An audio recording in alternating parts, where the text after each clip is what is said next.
后宫的宠妃分水岭究竟是如何划分的？其实也不只是清朝，在各朝各代都有宠妃的存在。她们没有皇后的权利，可是却能给皇后摆脸色。就连宫里的那些太监宫女儿们，也都得看宠妃的脸色，那可是整个后宫的女人都必须要仰望的存在。但宠妃总是要有及格线的吧？总不能皇帝随便宠了个谁就都成了宠妃吧？那后宫岂不是要乱套？我们就一起来看一看后宫宠妃的及格线到底在哪里吧。首先我们要提到的就是蜀锦了，这玩意儿大家都很熟。想当年我们嬛嬛就拥有一双用蜀锦做的鞋子，上面除了蜀锦，还用了很多珍珠啊、好玉啊什么的。先不说那好玉和珍珠，就是这蜀锦，那都不是轻易能够得到的。我记得蜀中的贡缎2月时才到过，只送了皇后和太后宫中，新到的总得明年2月才有啊。从甄嬛的话里，我们可以得出那一年的蜀锦都给了皇后和太后，平时受宠又爱打扮的华妃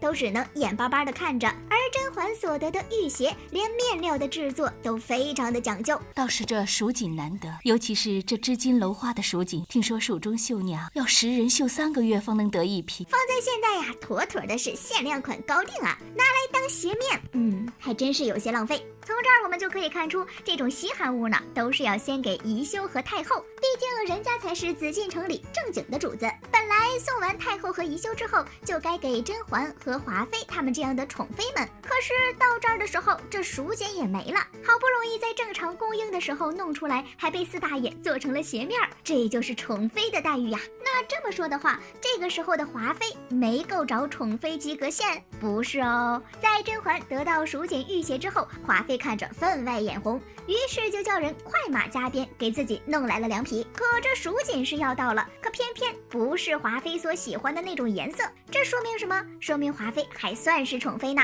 不然也不是想要啥就能搞到啥。只不过她这个宠妃只是及格分而已，因为四大爷都有了漂亮的蜀锦，最先想到的是甄嬛，而不是她。看来只有皇帝看到好东西时会想到谁，谁就是小宠妃啦。宠妃的及格线到底有多高呢？在《甄嬛传》当中有这么一个东西，位分高的不一定有，但不受宠的人一定没有，这就是后宫女人的美粉，波斯进贡的罗子带啦。在《甄嬛传》当中，罗子带出现在梅姐姐被禁足的时候，当时梅姐姐刚刚被禁足不久，静妃来照顾她吃饭，却发现饭菜里被人下了毒，于是静妃就去四大爷面前想要告诉他这事儿。这个时候呢，内务府总管江忠敏也来见四大爷，来问问今年这3壶罗子带应该怎么分。其实往年这种事儿是不需要请示四大爷的，只是今年不知道是波斯不行了，还是这个国家看不起四大爷的大清朝，今年居然只剩供了3壶。要知道以前的华妃都是3壶收，往年给本宫的罗子带都有3壶之数，可今年这点儿自然是不能全给华妃。果然四大爷先想到的是宜修这个中宫皇后必须得有啊，其次就是自己最宠爱的纯元周边，那必须也得安排上1壶。可是这最后1壶怎么办呢？四大爷却犯起了难。按理说这个应该给华妃，可是静妃就坐在自己眼巴前儿，直接这么说也不好。还好啊，静妃是个聪明人，立马说自己不需要，给了四大爷一个台阶下。当时甄嬛还是小小贵人，其他2位得了罗子带的，一个是皇后，一个是妃。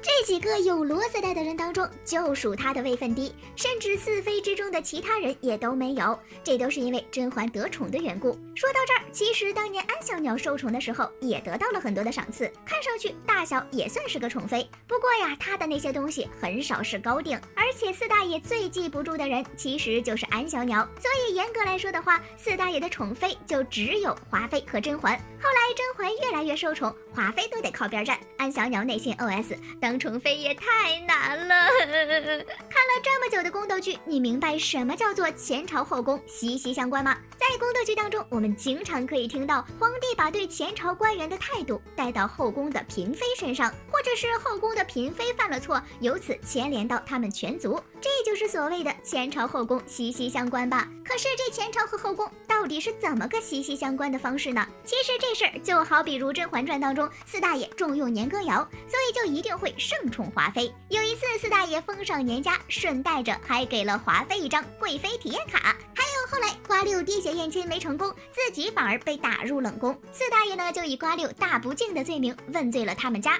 这可真是把前朝后宫的息息相关的规矩表露了个10成10呀。这大概就是甄嬛入宫之前，真爹为啥还要千叮咛万嘱咐的原因吧？因为这实在是太可怕了，没人经得起这个呀。还好甄嬛入宫之后，前期是避宠，啥事儿也没惹。后来呢，越来越得宠，四大爷也就开始给这个老丈人升职加薪，甚至想要扳倒年家，也都是和真爹通了气儿。那段时间的真爹在官场上可谓是平步青云，这是因为甄嬛受宠，所以他们家才有的巅峰期。后来甄嬛因为纯元故衣事件受罚，没过多久甄家也倒台了。为啥清宫里的动作就这么同步呢？就拿华妃来举例吧，他哥哥年羹尧在前朝本事大，那四大爷就一定不会亏待了华妃，不然时间长了，年羹尧难免心里嘀咕，这种想要马儿跑又不给马儿吃草的做法，确实有些让人心发凉啊。所以年羹尧在前朝立了功，封赏的不只有年家，还有华妃，这也就导致了华妃有宠爱有家世，敢在后宫嚣张跋扈。偏偏这个时候的华妃有权有势，